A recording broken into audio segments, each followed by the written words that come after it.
Bonjour à tous et bienvenue dans cette nouvelle vidéo Business et Spiritualité avec mon ami Paul Pironnet.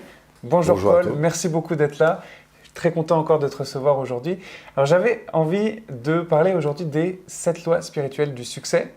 Donc tu en as déjà parlé dans des vidéos, toi, tu as fait des lives et puis même dans le cadre des séminaires que j'ai pu suivre avec toi, tu en parles. Pour ceux qui nous regardent et qui ne connaissent pas ces 7 lois, est-ce que tu pourrais déjà les résumer d'une manière un petit peu rapide pour qu'on sache? Synthétique, oui. Alors, et aussi, surtout ce qui m'intéresse vraiment, c'est que toi, tu vois comment toi tu appliques ça dans ta vie et comment les personnes qui nous regardent peuvent les appliquer en fait. Parce qu'on fait ce constat-là des 7 lois, mais comment concrètement on peut les appliquer dans notre vie? d'accord. Alors, d'abord parler de Deepak Chopra. Donc Deepak Chopra, qui est cet homme vraiment passionnant, qui vit aux États-Unis, qui est un médecin ayurvédique et qui a écrit énormément sur la spiritualité, enfin sur beaucoup de choses, et notamment les lois spirituelles du succès, qui a fait un best-seller en fait. Voilà. Et moi, quand j'ai lu ce livre au début, je l'ai trouvé passionnant, mais il y avait quelques lois où je me perdais un petit peu, donc du coup j'ai décidé d'approfondir ces lois, et j'ai vraiment trouvé que c'était intéressant pour la vie de tous les jours en fait. Alors quelles sont ces lois? La première, on parle de la loi de la pure potentialité. En gros, c'est cet élan de créativité, de sensibilité, d'intelligence que nous avons tous, et qui nous définit en quelque sorte en tant que personne, avant de nous définir en tant que fonction. Et donc, quand on parle de succès, des lois spirituelles de succès, ben c'est d'ouvrir au cœur, de s'ouvrir au cœur de nous-mêmes, en fait, pour aller chercher cette dimension intrinsèque. C'est plus un état d'être, en fait. Voilà, c'est un état d'être, et qu'on va capter, en gros, d'abord par le silence, par le fait d'arrêter de partir dans des évaluations en tout genre, par la connexion à la nature, enfin bref, j'existe au-delà de ma fonction, j'existe en tant que personne en fait. Donc là, il y a des processus assez intéressants pour aller reconnecter évidemment cette dimension, cette sensibilité. On parle des silences, la méditation, tout ça, c'est des exercices. Voilà. Au-delà de ta fonction, en fait, tu es d'abord une personne. Ouais. Je vais apprendre à me reconnaître, à te reconnaître et à communiquer, même si je peux t'admirer pour tes succès, mais d'abord faire la différence entre ce champ fonctionnel et ce champ plus vertical, hein, plus lié à ton être, et à ce qui se dégage de toi en termes d'énergie, de sensibilité. Ouais, c'est super intéressant ce que tu dis. La valeur qu'on donne à une personne est souvent, dans notre société actuelle, plus sur la fonction, justement. Voilà. On va apprécier une personne parce qu'elle a réussi, voilà, parce qu'elle est impressionnante. Alors, ça n'empêche pas de le faire, hein, oui, bien sûr. Mais la réalité, c'est qu'il y a d'abord un être humain derrière avec une sensibilité. Ouais. Et donc c'est à cette dimension que Deepak Chopra nous invite à nous ouvrir, cette pure potentialité qui est évidemment ce grain particulier que tu as, c'est ton ADN, c'est ta vibration, c'est ta sensibilité, c'est ta créativité, c'est ton intelligence, et qui fait que si on te retire, même avec les 7 milliards de personnes, il n'y en a pas un autre qui pourra prendre ta place. Ouais. Ta fonction, quelqu'un d'autre pourrait l'assurer, mais ta dimension, non, celle-là, elle est unique, et c'est de ça dont on parle quand on parle de cette pure potentialité. Okay. La deuxième dimension qui est là derrière, c'est d'oser l'exprimer. C'est-à-dire, à travers ta sensibilité, si tu aimes chanter, bah, c'est de chanter. Si tu aimes écrire, c'est d'écrire. Si tu aimes faire des vidéos, c'est de faire des vidéos. Si tu aimes faire des conférences, c'est de faire de la conférence. Si tu as envie d'entreprendre, c'est d'entreprendre. Si tu as envie... Bref, c'est d'ouvrir ce champ et de donner. Donner, c'est donner en termes d'énergie, c'est donner en termes d'attention, c'est aussi... c'est de révéler cette potentialité, voilà, de la mettre au jour. D'exprimer cette sensibilité pour qu'on la repère, parce que si plus tu vas rentrer dans l'expression de cette sensibilité particulière qui est la tienne, bah plus on va te reconnaître, plus tu vas exister à travers ça. Après, la troisième loi, alors dans la loi du don, hein, qui est donc la deuxième loi, il y a aussi la prise en compte du fait que ce que tu reçois est en grande partie lié à la qualité de ce que tu donnes. Dit autrement, c'est sûr que si tu fais des demandes, si tu vas vers les autres, si tu oses exister, ben il est clair que l'environnement va te prendre en compte d'une manière différente que si tu es toujours fermé. Donc ça, c'est la troisième loi, c'est le karma. Alors ça, c'est toujours dans le 2. Cette idée de don. Okay. Hein, de don, c'est à travers l'interaction qu'on a avec les autres qu'on va pouvoir grandir. Ouais. La troisième loi, c'est la forme de ce don. C'est-à-dire, là, on va travailler sur la forme, l'expression de la forme, c'est-à-dire ce raffinement que tu vas pouvoir mettre dans l'expression de ta sensibilité et qui va faire en fait le résultat. Parce que ce soit de peindre, de chanter, de bâtir ton entreprise, il y a des stratégies à suivre et c'est là que l'expertise va faire la différence.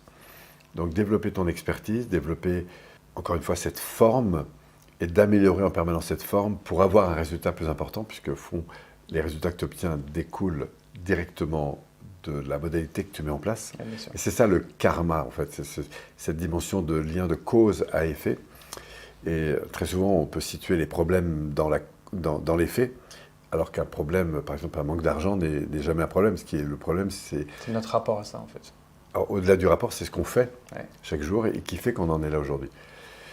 Voilà, donc ça c'est le karma, c'est-à-dire tant qu'on a un problème, au fond, réfléchissons sur la manière dont on y participe, prenons des responsabilités et voyons ce qu'on peut changer millimètre par millimètre pour continuer à progresser.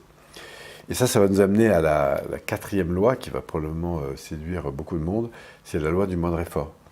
Le moindre effort, en fait, ça ne veut pas dire qu'on fait rien. Ceux qui ont envie de rien faire, c'est ça. Voilà. C'est le fait que plus tu vas affûter, plus tu vas mettre de la simplicité, plus tu vas mettre du talent dans ce que tu fais, plus tu vas avoir des retours qui sont importants. En dépensant moins de temps, moins d'énergie, moins d'argent, tu vas avoir des retours beaucoup plus importants. Et ça, c'est l'effet de profondeur, en fait, d'expertise. Puis de faire les choses de manière intelligente et pas forcément Absolument. en mode machine de guerre, quoi. Exactement. Et on va voir que dans cette fluidité, dans cette simplicité, l'art de la simplicité, il y a un livre magnifique que j'avais lu, écrit par une femme qui vit au Japon, dont j'ai oublié le nom, mais qui est superbe, parce qu'on s'aperçoit qu'on peut créer de l'abondance en simplifiant, en fait, en ne gardant que ce qui est utile. Et c'est ça que je trouve intéressant, parce que le cerveau fonctionne aussi de la même façon. C'est-à-dire qu'au début, il y a énormément de connexions qui se font, et puis après, avec le temps, on va s'installer, heureusement, dans des habitudes, et on va privilégier des modes opératoires. Qui peuvent être efficients, en fait, et pas être forcément dans la somme de travail, pour faire une analogie avec le business, justement. Absolument. On peut travailler, on peut s'éclater en bossant juste intelligemment et pas forcément... Absolument. Et c'est là que, dans notre histoire de karma, on va améliorer la manière dont on fait les choses, et puis du coup, se rendre compte qu'on va obtenir de plus en plus en dépensant, encore une fois, de moins en moins d'énergie, temps, argent, etc. Et c'est ça la simplicité, c'est en fait, cette loi du moindre effort, c'est l'idée que quand je vois un jongleur faire, j'ai l'impression que c'est très simple, quand je vois un danseur faire, c'est très simple. Quand je vois un bon formateur, quand je vois un bon musicien, j'ai l'impression que tout est simple en fait. Mais la réalité, c'est qu'il y a eu beaucoup de travail derrière. Voilà. Donc du coup, dans cette simplicité de réussite, il y a une 5e loi qui arrive derrière, qui est de bien rester conscient de l'intention qu'on poursuit, parce qu'on peut gagner de plus en plus d'argent, on peut être de plus en plus efficace, réunir de plus en plus de monde, vendre de plus en plus de livres, de disques, enfin bref, d'être dans un développement de plus en plus important. Et là, ce que nous invite dans cette 5e loi d'Impact, c'est au fond de se recentrer sur l'intention qui est la nôtre. Où est-ce qu'on va? C'est quoi au final? Notre vision? Alors au-delà de la vision, c'est le système de valeurs qu'on va nourrir cette vision. C'est quoi notre véritable désir, en fait? C'est quoi notre véritable intention? Donc, je peux travailler beaucoup, mais au final, c'est quoi mon intention derrière?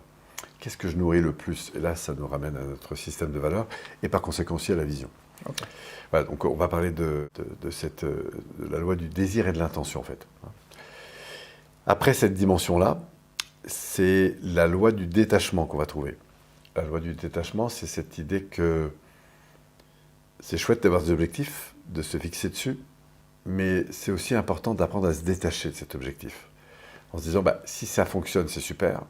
Si le retour de l'environnement m'accompagne là-dedans, c'est génial.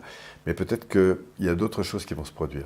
L'important, c'est que moi, je sois aligné. Alors, c'est ça qui est un peu paradoxal, parce que je suis à la fois sur mes rêves, mes ambitions, et en même temps, je suis détaché de cela. Finalement, ce n'est pas l'objectif, ce n'est pas la finalité du rêve qui est importante, c'est aussi le chemin qu'on va prendre. Alors ça en fait partie, c'est cette idée de prendre plaisir à progresser, mais c'est aussi accepter que les choses se passent parfois différemment que ce que j'avais imaginé. Donc même de ne pas atteindre ce rêve-là, en fait. Absolument. En tout cas, ce rêve, on va le garder. L'intention, on va la garder. Mais que les choses ne se passent pas exactement comme j'ai prévu, ça c'est chouette aussi. C'est souvent le cas. Parce que parfois, d'abord c'est souvent le cas, et en plus, il y a aussi cette idée de foi à l'égard de l'environnement. De laisser aussi l'environnement participer à ce processus. Tout ce qui nous arrive a une raison, et même si des fois c'est difficile, c'est aussi là pour nous guider vers quelque chose. Absolument. Moi j'ai souvenir quand, dans mes débuts de PNL, j'étais très puissance intérieure, c'est moi qui décide de ma vie. Donc j'étais très intérieur là pour le coup, mes objectifs. Et en fait, un peu dans le contrôle peut-être. Ah oui, voilà, c'est ça. Ouais. C'est un contrôle, mais dans le sens, j'ai le pouvoir personnel, oui. etc. C'est moi. Et ça m'a fait du bien. C'était un peu, ça m'a aidé à sortir du fait que c'est à moi de prendre en compte ma vie, quoi, en quelque sorte. Hein. C'est un peu une crise d'adolescence, on va dire. Et tu t'es détaché, ça, tu as lâché le contrôle un peu. Après, je crois que je me laisse toujours aller dans cette profondeur de ce qui est profondément mon intention, ce que j'ai besoin de satisfaire au final, mais d'accepter que l'environnement va me présenter probablement des opportunités que j'attends pas, va faire en sorte que si ça se passe pas comme j'ai prévu, bah, c'est qu'il y a probablement quelque chose de plus grand qui m'attend, et du coup de développer une foi, pas seulement au niveau interne, mais d'accepter que le monde même c'est-à-dire m'apprécie même, probablement plus que je l'imagine, et du coup de me lâcher en fait en quelque sorte. De faire confiance. Voilà, dans l'expérience, c'est ça cette foi. C'est pas seulement une foi en soi, mais c'est une foi dans la vie. Dans la vie. Ouais. Voilà, donc le détachement c'est aussi ça. Et puis enfin la dernière loi, c'est celle que Deepak Chopra appelle la loi du Dharma, qui est de découvrir qu'à travers tout ça, il y a probablement une vraie raison pour laquelle je suis là. Si on regarde dans l'infiniment petit, l'infiniment grand, on s'aperçoit que tout est parfait en fait, et que tout a sa place. Tout a sa place. Je dis parfois que tous les glands d'un chêne ne sont pas faits pour devenir chêne. Ça peut faire rire, mais par contre, replacé dans son contexte, même le gland qui pourrit par terre, si on fait c'est un univers à lui tout seul. Il a sa place. Il a sa place, il a un rôle extrêmement important, et que si on descend dans cet infiniment petit, bah, il n'est pas moins important que le chêne entier, en fait. Et c'est ça que je trouve d'intéressant, c'est que trouver sa place dans le monde, quand on regarde autour de soi, on voit des gens qui brillent, qui sont sur le devant de la scène. Mais est-ce que c'est ma place, ça, en fait? Et ma véritable place, c'est la place qui parle à mon cœur. C'est pas celle qui nourrit mon ego, c'est celle qui parle à mon âme, en fait. Ça peut créer des frustrations, ça, justement, ces personnes-là, justement, comme on voit, que ce soit même sur les réseaux, ou ces personnes-là qui brillent, ça peut créer de la frustration. Bah oui, parce que je vais rentrer dans la comparaison. Ouais. Et là, du coup, moi, ça a été mon gros problème, hein, c'est-à-dire que c'est là où Deepak Chopra m'a beaucoup aidé, c'est à faire cette différence entre ce que je suis, ce qui fait ma nature, et puis ce que sont les autres. Des fois, quand je regarde les autres, je suis très impressionné. J'adore, ils ont des talents, ils savent faire rire, ils rayonnent, ils réussissent, etc. Alors, moi, j'ai ma réussite, mais la vraie réussite que j'ai, c'est une réussite qui doit me correspondre, en fait. Si je suis fait pour les garder, comme je dis parfois, les chèvres sur les plateaux du Larzac, bah, c'est ça ma réussite. Si je suis fait pour faire des enfants, c'est ça ma réussite. Si je suis fait pour jouer de la musique, si je suis fait... Moi, je me souviens d'un prof de maths comme ça, j'avais un copain qui était très musicien, et il disait, il n'y a pas que les sciences, hein. Si la musique est intéressante pour toi, ben, t'as qu'à nous jouer de la guitare pendant les cours. Ça va lui faire du bien, mais au moins, sa place, encore une fois. voilà, tu seras à ta mission, si c'est ça qui te porte, parce que les sciences t'en fera jamais, ben, je préfère que tu prennes ta guitare, tu nous joues en bruit de fond tranquillement, mais que tu joues ta part en étant connecté à ce pourquoi tu es là. C'est ça le Dharma. C'est la perfection dans le détail. Oui, mais surtout d'entrer de plus en plus en contact de ce pourquoi je suis là, quelle est ma place, et comment je peux servir davantage à partir de cette dimension, parce que ça fait partie de ça. Il ne s'agit pas de se laisser aller en se disant bah, « ça y est, moi je suis dans mon confort ». Non, c'est là où le challenge reste important, c'est-à-dire dans mon essence aujourd'hui, comment je peux contribuer le plus possible à servir ce monde. Ça, c'est le Dharma. Excellent. Merci beaucoup, mon Paulo, c'était passionnant. Voilà, ça me parle beaucoup. Et c'est vrai que le livre est aussi très intéressant, donc les 7 lois spirituelles du succès de Deepak Chopra. J'ai fait pas mal de vidéos, je développe il y a d'autres vidéos, effectivement, où on peut aller encore plus loin en profondeur dans chacune de ces lois, mais c'est vraiment des choses qu'on peut appliquer à son quotidien. Bah, merci à toi d'avoir partagé ça, et puis j'espère que vous aussi, ça vous a parlé, que ça va vous donner des pistes de réflexion.